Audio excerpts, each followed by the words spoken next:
Olá, bem-vindo a todos novamente. Estamos na nossa terceira aula da disciplina de Fundamentos Históricos e Filosóficos da Educação, já caminhando aí para metade do curso, da disciplina, para metade dos nossos conteúdos. Bom, como nós estamos tratando o tema dos fundamentos da educação a partir de uma perspectiva histórica e filosófica, a gente veio aí num percurso cronológico, respeitando um pouco, mais ou menos ali, os períodos históricos como Idade Antiga, Idade Média, e hoje falaremos um pouco sobre não só a Idade Moderna, mas também falaremos um pouco a respeito da educação no Brasil, um pouco da história da educação no Brasil, das escolas do Brasil. E assim a gente teremos um panorama mais ou menos completo ou norteador para que nós possamos futuramente aprofundar as discussões, entender muitas vezes algumas questões, alguns debates. E na próxima aula nós trabalharemos um pouco a respeito das tendências pedagógicas e suas relações, seus pressupostos, suas relações com as filosofias e com o pensamento da época. Bom, então vamos entender um pouco rapidamente o que é a modernidade. Na aula anterior, nós vimos um pouco a respeito das universidades na Idade Média e como funcionava o programa de estudo dentro das universidades, que veio a se caracterizar como escolástica.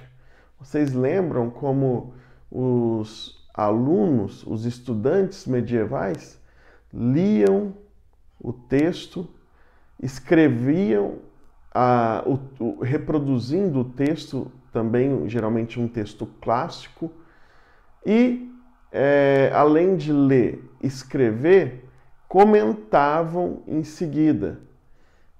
Esse método de estudo deu origem a um estilo literário no Ocidente, que é o comentário, de uma maneira muito forte. O comentário, tal qual nós conhecemos hoje, é um estilo literário que cresce por causa do período medieval, por causa da escolástica, essa forma de se estudar os textos clássicos. E nós vimos também como funcionava as disputatio, ou seja, os debates, as disputas, como que o mestre propunha um tema, se a existência de Deus pode ser demonstrada. E esse tema sempre poderia ter duas vertentes. Ele então apresenta as duas vertentes, depois responde, dá uma resposta e, por fim, ele acaba corrigindo a corrente contrária à sua resposta. Então, esses debates eram muito recorrentes no período das universidades, na Idade Média, sobretudo na Baixa Idade Média, século XII em diante. Hoje, nós precisaremos entender rapidamente o que foi o fenômeno modernidade, ou melhor, qual foi o seu início, como que isso se deu. Há várias formas de trazer a periodização do mundo moderno.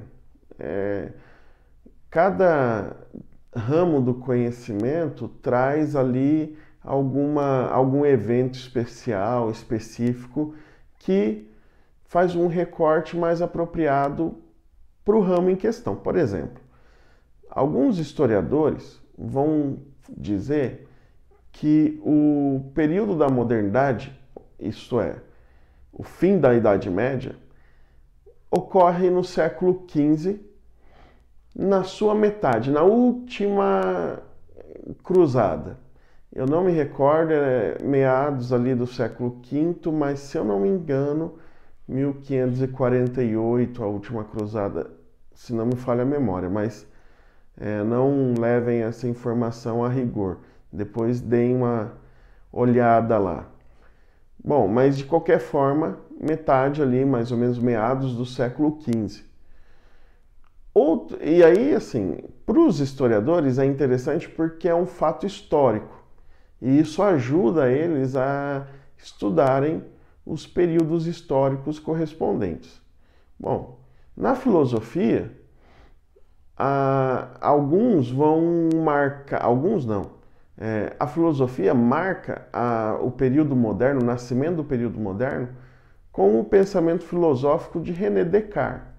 Descartes ele é do século XVI, nasce em 1490 alguma coisa, 93, finalzinho ali do século V, e inicia ali seus trabalhos, bem dizer, filosóficos, no século XVI. Então, Descartes, o pensamento de René Descartes inaugura a modernidade.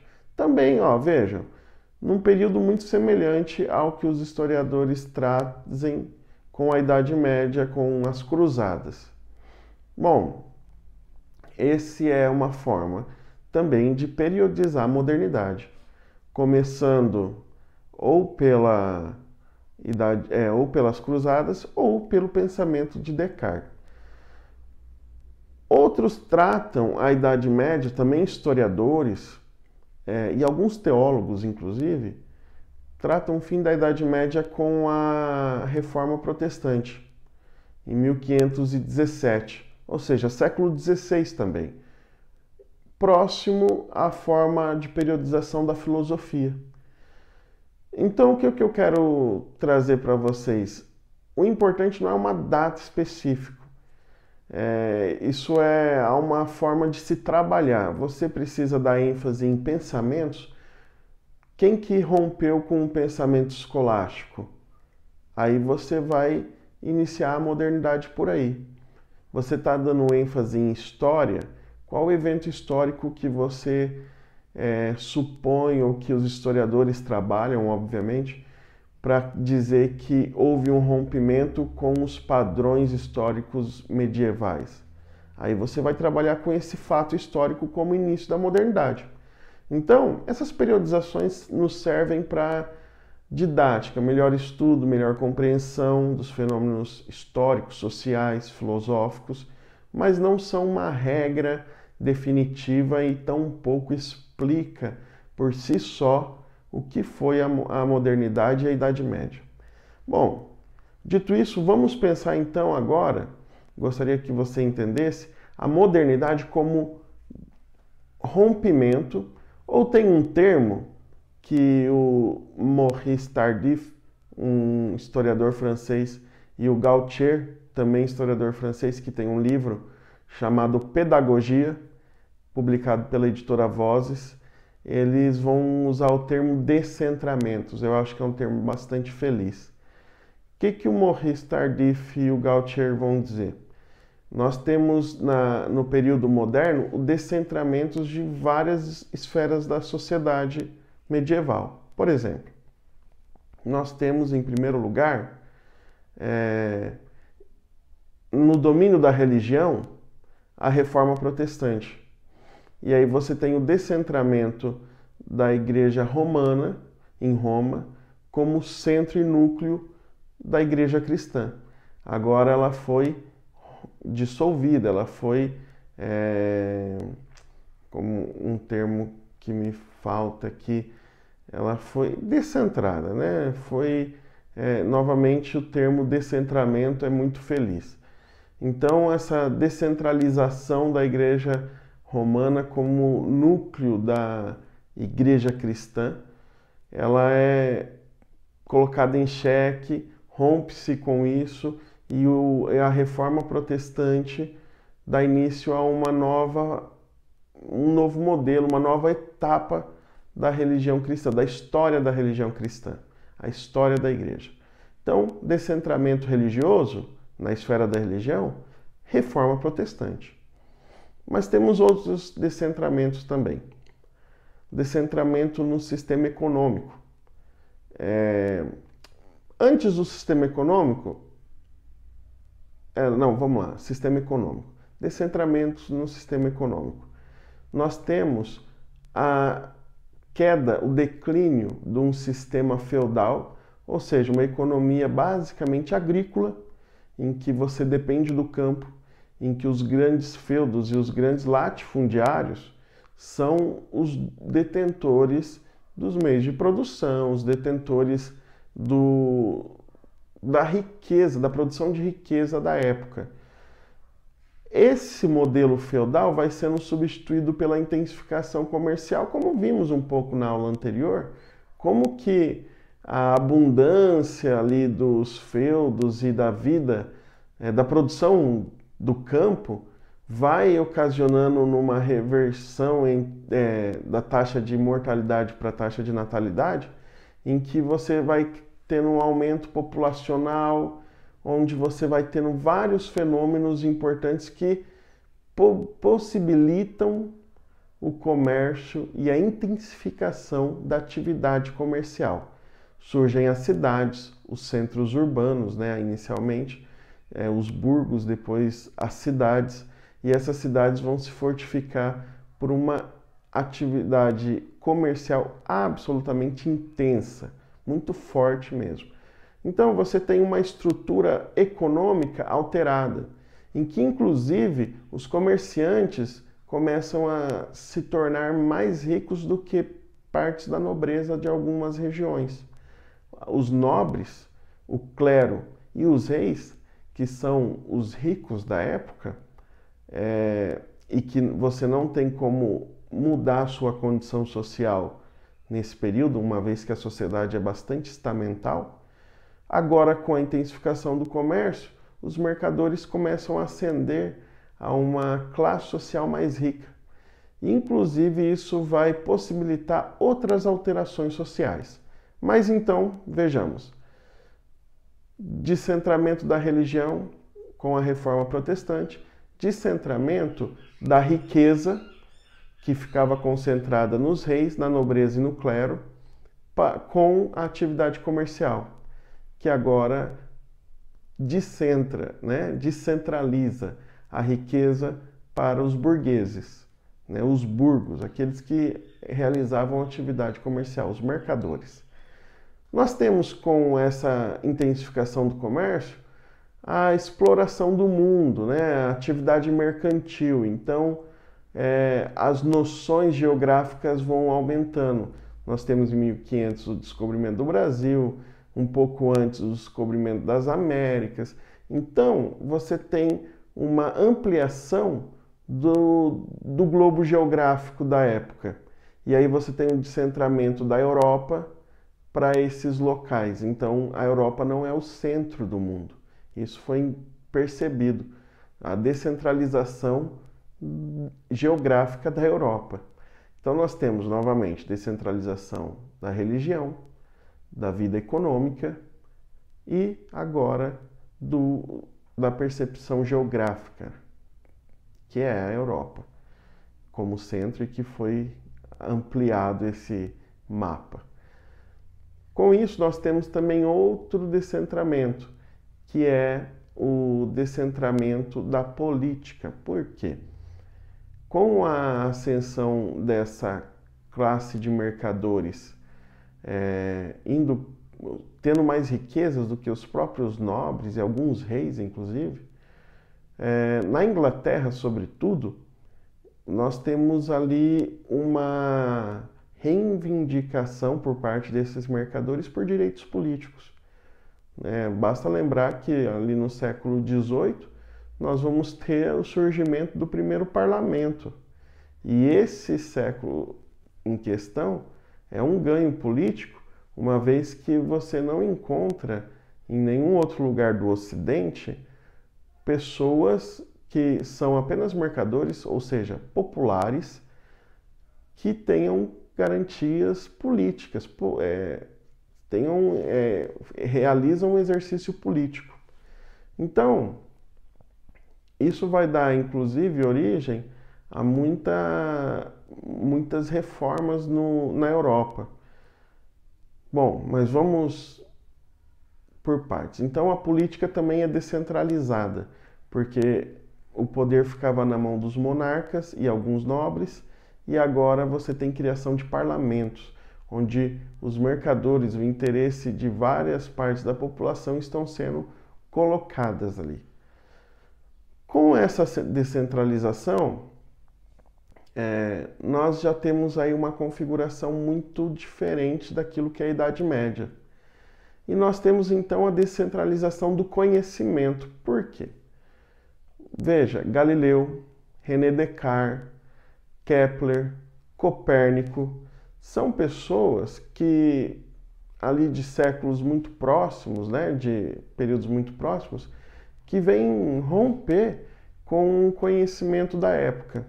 Veja, Nicolau de Cusa e Giordano Bruno vão tratar o universo a partir de uma concepção de infinito. Antes, a igreja ela tinha uma visão da cosmologia, do universo, pautada em Aristóteles. E em Aristóteles, o universo ele é fechado. Imagina uma cúpula onde o céu eles chamavam de éter, que é uma substância dura e azul, formando uma cúpula. E para além do céu, nós temos ali o primeiro princípio, que move tudo, dá um movimento a todas as coisas. Então, esse movimento vai sendo propagado pelo cosmo.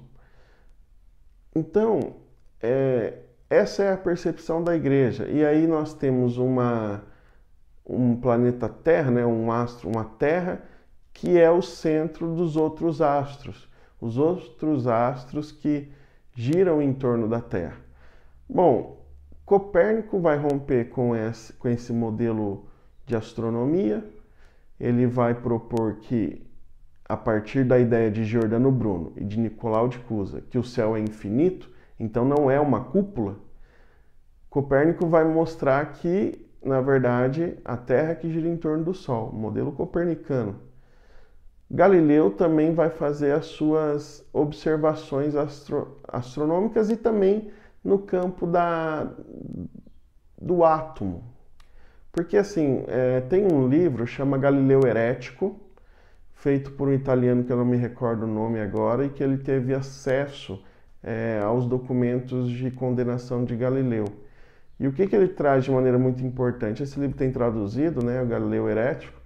Ele mostra que a principal condenação de Galileu não foi tanto em teses astronômicas, mas em questões da matéria, percepções e concepções da matéria. Por quê?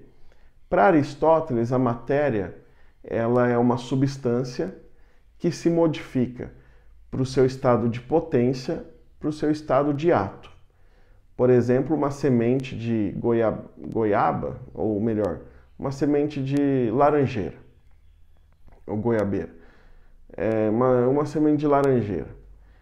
Ela é uma semente em ato, mas em potência ela é uma árvore que produz laranja, uma laranjeira.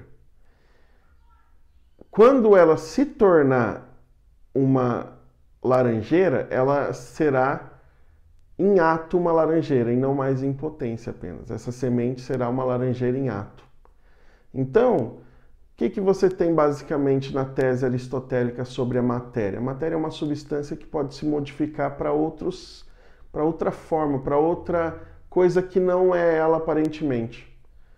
Por isso que a igreja calcava a sua doutrina da Eucaristia, da transubstancialização da Eucaristia, de pão para o corpo de Cristo. Por quê? Porque aquele pão é o corpo de Cristo em potência. A hora que o padre consagra, se torna aquele pão corpo de Cristo. Se torna corpo de Cristo em ato. Isso é muito próprio de Aristóteles e que a igreja se apropria para defender a transubstancialização da Eucaristia, da hóstia. Galileu vai defender uma concepção da matéria diferente, fundada em Demócrito, os átomos, partículas indivisíveis que são uma coisa e que elas se juntam, formam um objeto. Se separam e se organizam diferente, formam outro objeto. Porém, uma matéria, uma substância, nunca poderá deixar de ser ela e se tornar outra coisa. ferindo justamente o princípio da Eucaristia, da transubstancialização. Então, Galileu ele não fere só os dogmas da Igreja com pressupostos astronômicos, mas com pressupostos também da teoria da matéria, e que são fundadas em pensadores gregos. Então nós temos ali, e aí voltando aos descentramentos da modernidade, nós temos ali o descentramento do conhecimento de astronomia e de outros conhecimentos. Se descobre que o céu ele não é uma cúpula, mas ele é infinito. Se descobre que o planeta Terra gira em torno do Sol. Se dialoga sobre a questão da matéria ser constituída por átomos e não uma substância em ato e potência, ou potência em ato. E você tem então um descentramento dos conhecimentos. Aqui, se a Igreja tutelava esses conhecimentos, agora esses conhecimentos estão sendo rompidos. É o descentramento do conhecimento baseado nos dogmas cristãos da época medieval. Muito bem. Nesse período é importante entender por quê? Porque essas coisas vão acontecer dentro daquela universidade escolástica, modelos de ensino vão ser questionados, vão ser disputados. E agora eu gostaria de nos deslocar para o Brasil. Brasil, surgimento em 1500, quais foram as primeiras escolas, como é que funcionava tudo isso no Brasil? Então, um panorama muito rápido aqui para a gente ter uma visão geral da coisa. Vejam, os jesuítas chegaram em solo brasileiro em 1549, 1548 ou 49, se eu não estiver enganado. Chegando aqui, eles iniciaram um processo de catequização e educação. Perguntam-se até hoje os historiadores a respeito de qual era o real propósito dos jesuítas, educação ou catequização. É discutível, viu? Os historiadores não têm um consenso, porque você tem argumentos muito sólidos para dizer que eles vieram com intenções de educar, mas também muito sólidos como dizendo que eles vieram para catequizar.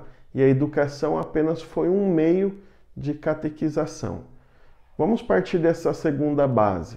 Vejam, não encerrem, não fechem um filtro para que dizendo que não, é catequização mesmo, porque isso ainda é um objeto de discussão entre os historiadores, assim, com argumentos mais sólidos mesmo. Vamos lá. Eles vieram em 1548, em 1549, talvez, eu não me lembro se é 48 ou 49, mas acho que é 49. Se estabeleceram no Brasil, colônia portuguesa, e iniciaram as suas atividades educacionais. Bom, você encontra, por exemplo, dois grandes jesuítas que foram os primeiros que pisaram no Brasil, foi José de Anchieta e o segundo Manuel da Nóbrega. José de Anchieta, para vocês terem uma ideia, falava mais de uma língua indígena, falava de maneira fluente, porque o propósito dele era realmente a enculturação, entrar na cultura do nativo para poder falar a língua dele, trabalhar com as categorias dele e poder então informar os índios a partir da sua própria língua. Manuel da Nóbrega, que foi o jesuíta também que primeiro pisou em solos dos trópicos brasileiros aqui, Manuel da Nóbrega ele tem um livro muito interessante que chama Diálogo sobre a Conversão do Gentio. Diálogo sobre a Conversão do Gentio. É um texto de diálogo, semelhante àqueles diálogos platônicos, lembram? Vocês já devem ter visto a República, por exemplo, né? em que você tem Sócrates dialogando com outros interlocutores da época. Então, Manuel da Nóbrega, ele também tem um diálogo, e nesse livro, que é Diálogo sobre a Conversão do Gentil, ele vai defender que o índio é gente. Ou seja, o índio é dotado de alma, coisa que os portugueses se negavam a admitir, inclusive a própria Igreja Católica Romana. E Manuel da Nóbrega vai iniciar uma defesa de que o índio tem alma. E, inclusive, aí vale uma questão, né? Uma informação. Manuel da Nóbrega vai dizer que o índio tem alma, e qual é a sua concepção de alma? Qual é a concepção de alma do padre Manuel da Nóbrega, do jesuíta Manuel da Nóbrega? A sua concepção de alma é a concepção de Santo Agostinho, um dos pais da igreja. E Agostinho entendia a alma basicamente composta por 3 elementos. Primeiro é memória, toda alma tem memória. Segundo é entendimento, então clareza e raciocínio e entendimento. E terceiro é vontade, volição. Se o indivíduo ou o ser em questão possui memória, raciocínio, entendimento e vontade, você tem então alguém dotado de alma. Isso é alma para Agostinho de Hipona, basicamente falando, e que é o que o Manuel da Nóbrega vai defender. Olha, eu vejo que eles pensam, que eles raciocinam, eu vejo que eles se lembram das coisas, têm memória e têm vontade. E isso é um marco para a época. Bom, continuando, os jesuítas estabeleceram vários colégios, nós temos os colégios jesuítas, e nós temos duas formas de ensino. A primeira ficava Poxa, eu não me recordo agora o termo, mas é onde os jesuítas ensinavam os índios em termos de alfabetização e catequização. Nesses locais, que eu não estou me lembrando o nome agora, os jesuítas, eles ensinavam basicamente os próprios índios, apenas índios, e ensinavam o quê? Alfabetização, latim e português e a catequização, as Sagradas Escrituras. Os colégios jesuítas, que já eram financiados pela elite colonial, tinha a finalidade de educar os filhos da elite colonial. Então, a educação ali era formada por matérias, disciplinas, que nós vemos lá na Idade Média como artes liberais. Então, gramática, latina, retórica, lógica, astronomia, né? o trivium e o quadrivium, né? Geometria, aritmética, música e astronomia, já falei. Então, o curso superior não existia ainda no Brasil. Então, os filhos da elite colonial precisavam se direcionar até a Europa e realizar seus cursos superiores ali na Europa, para depois voltar para o Brasil e realizar suas funções pelas quais eles tinham sido designados ou então pelas quais eles tinham estudado. Nós temos então esse período aí de ensino jesuítico até 1759, período aí de 200 anos. Padre Vieira, que é também um grande jesuíta, que nasceu aqui em solo brasileiro, se eu não estou enganado, mas de origem portuguesa, né? Foi educado até os 6 anos pela mãe, ou melhor, ele veio com 6 anos para o Brasil e foi educado pela mãe individualmente. Se tornou um jesuíta e ele, para vocês terem uma ideia, hoje em Portugal existe um centro de documentos históricos sobre a colônia brasileira e outras colônias que Portugal fez naquela época e que contém, só do padre Antônio Vieira, mais de 750 cartas relatando a Roma, que era a sede da Ordem Jesuíta, relatando a sede da Ordem Jesuíta, os pormenores aqui da colônia brasileira. Então, mais de 750 cartas descrevendo como é que funcionava aqui, o que estava acontecendo. É uma fonte histórica interessantíssima e ímpar, porque os jesuítas tinham a responsabilidade de entregar uma carta por ano relatando as suas experiências, dando uma espécie de relatório. E Padre Antônio Vieira, nós temos registrados mais de 750 cartas sobre as terras coloniais, né, a terra colonial brasileira. Muito bem. Em 1759, Marquês de Pombal é o ministro do rei de Portugal, e ali eles fundam uma lei, estabelecem uma lei expulsando os jesuítas da colônia portuguesa. Jesuítas então saem do Brasil e agora a educação ficou sob a tutela do Estado.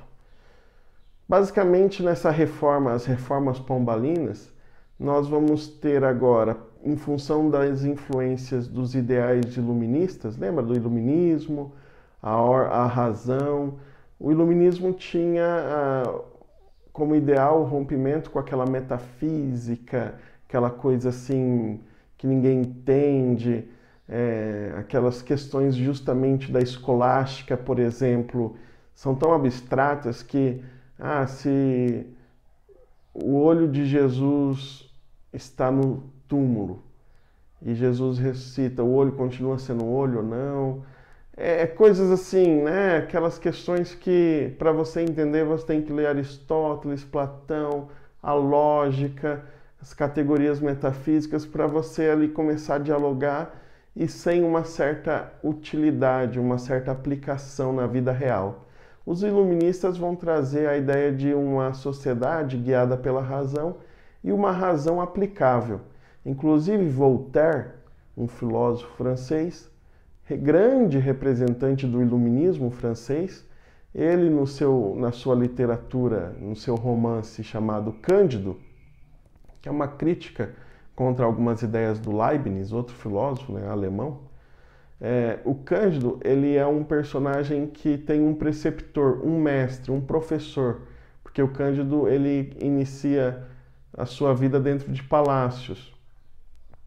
E o Cândido, então, participando da nobreza, tem um preceptor próprio, um mestre próprio. E toda vez que o Cândido vai perguntar alguma coisa prática, por que isso é assim, por que aquilo é assado, o preceptor dele começa a dar explicações assim sobre os astros, sobre aquelas coisas assim, nossa, super fora da realidade, descolado da realidade.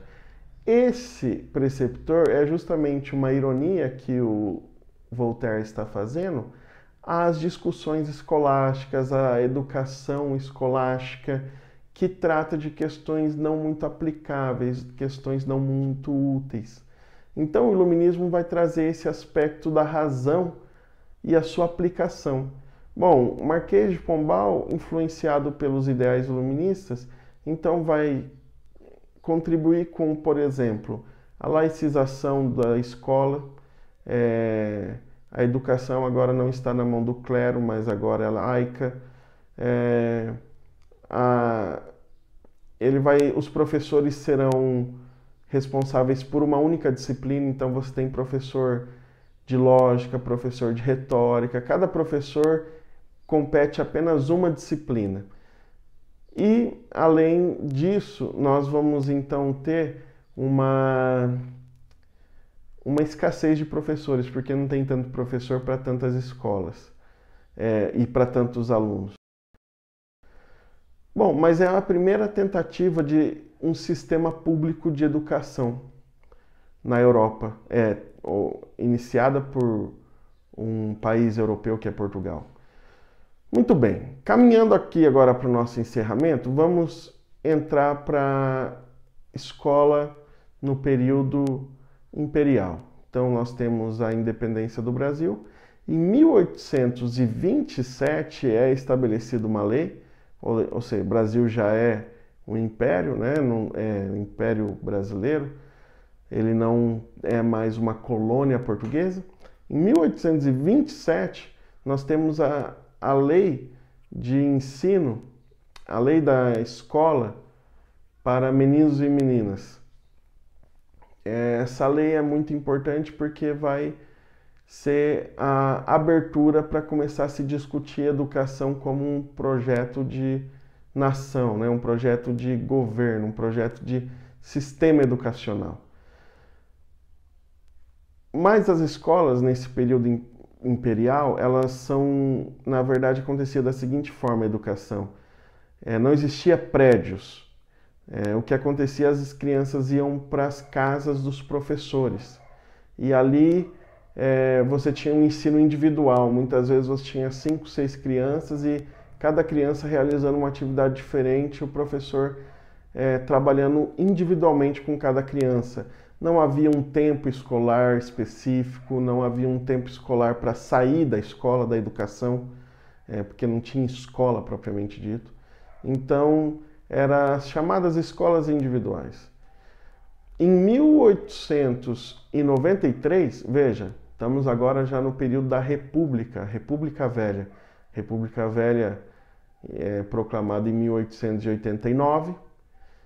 E aí, então, em 1893, 4 anos depois da proclamação da República Velha, nós temos a difusão das escolas graduadas ou grupos escolares, ou seja, a formação de edifícios exclusivos para o ensino. É a primeira ocasião começamos a ter escolas no sentido que nós conhecemos hoje, edifícios, centros para a educação de crianças, jovens e adolescentes. Nós temos também a substituição do ensino individual para o ensino, esqueci o termo, mas é um ensino geral. Então agora os professores simultâneo, é o ensino simultâneo. Agora os professores têm que ensinar um grupo de alunos simultaneamente, ou seja, apresentando o mesmo conteúdo para esse grupo de alunos. E por que se chama escola graduada? Porque nós temos a primeira vez também no Brasil a divisão da escola em série, ou seja, os alunos vão ser agrupados de acordo com a sua faixa etária e nível de conhecimento. E o tempo é importante, porque a saída de um ano para o outro também deve ser simultaneamente a saída de um nível de conhecimento do aluno para outro. Então, um aluno da 6ª série, a hora que ele vai para a 7ª, ele não tem só alteração na sua idade, mas também no nível de conhecimento. E aí nós temos a periodização, a organização da escola por tempo e por nível de conhecimento.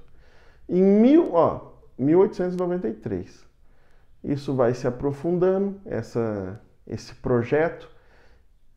Passamos então para 1961, estamos ali próximo à ditadura militar, que começa em 1964. Em 1961 nós temos a primeira LDB, Lei de Diretrizes e Bases, e ela vai aplicar, ou vai cunhar pela primeira vez o termo ginásio.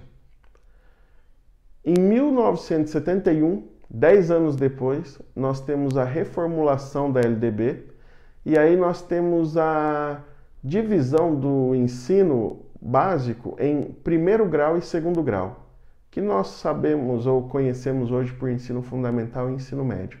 Ensino primeiro grau e segundo grau.